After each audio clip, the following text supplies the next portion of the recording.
దేవి శరన్నవరాత్రి ఉత్సవాల్లో భాగంగా దేశ ప్రధాని నరేంద్ర మోడీ ఉపవాస దీక్షను చేపట్టడంతో ఎంతో గర్వించదగ్గ విషయమని కేంద్ర పర్యాటక శాఖ మంత్రి కిషన్ రెడ్డి తెలిపారు. అంబర్పేటలో greater Hyderabad BJP general secretary Kathula Sudarshan రావు గృహానికి ఆయన హాజరై యజ్ఞం అన్నదాన కార్యక్రమాల్లో పాల్గొన్నారు. ఆ తర్వాత కేంద్ర మంత్రి మాట్లాడుతూ ప్రపంచంలో ప్రతి ఒక్కరూ దసరా పండుగలు జరుపుకోవడం ఎంతో హర్షించదగ్గ విషయమన్నారు. విద్యార్థులు, ఉద్యోగులు ఉపవాస దీక్షను చేపట్టడం ఎంతో సంతోషకరమని తెలిపారు. ఆధ్యాత్మికత ఎక్కడైతే కొలువై ఉంటుందో అక్కడ ప్రశాంతత నెలకొని ఉంటుందని కేంద్ర మంత్రి కిషన్ రెడ్డి అన్నారు.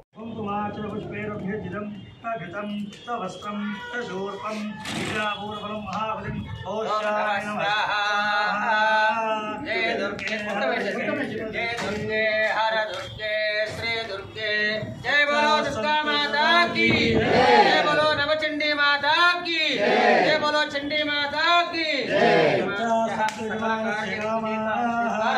सकल मनोभीष्ट सिद्धिद्वारा सकल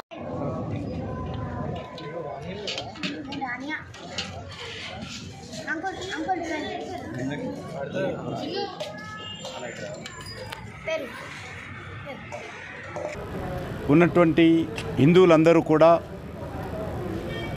ఎంతో భక్తి శ్రద్ధలతో విజయదశమి పండుగను నిర్వహించుకుంటారు.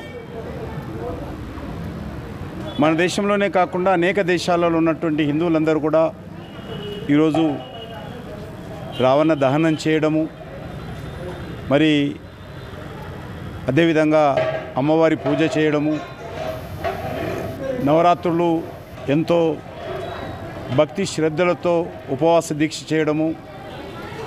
మన దేశ ప్రధానమంత్రి గారు కూడా ఈ నవరాత్రి సందర్భంగా మరి నిమ్మ రసం మాత్రమే తీసుకుంటూ ఉపవాసం చేస్తున్న విషయం అందరికీ తెలుసు.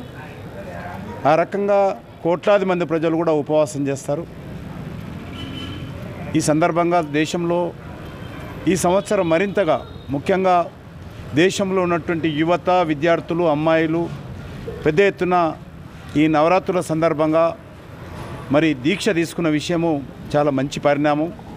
గతంలో మనం చూసాము, అయ్యప్ప స్వామి దీక్ష తీసుకుంటారు, అదేవిధంగా మరి ఆంజనేయ స్వామి దీక్ష తీసుకుంటారు. కానీ ఈసారి ఈ దీక్షలో మాత్రము విద్యార్థులు, యువకులు, ఈవెన్ హై స్కూల్కి వెళ్ళేటువంటి పసిపిల్లలు కూడా నవరాత్రుల సందర్భంగా అమ్మవారి దీక్ష తీసుకొని చాలా భక్తి శ్రద్ధలతో ఉపవాసం ఉంటూ ఈ కార్యక్రమము నిర్వహిస్తూ ఉన్నారు. ఇది మన దేశానికి మంచి పరిణామం. దేవుడు, దైవం అంటే మరి 50 సంవత్సరాలు నిండినటువంటి వాళ్ళకి అనుకునేటువంటి వాళ్ళము.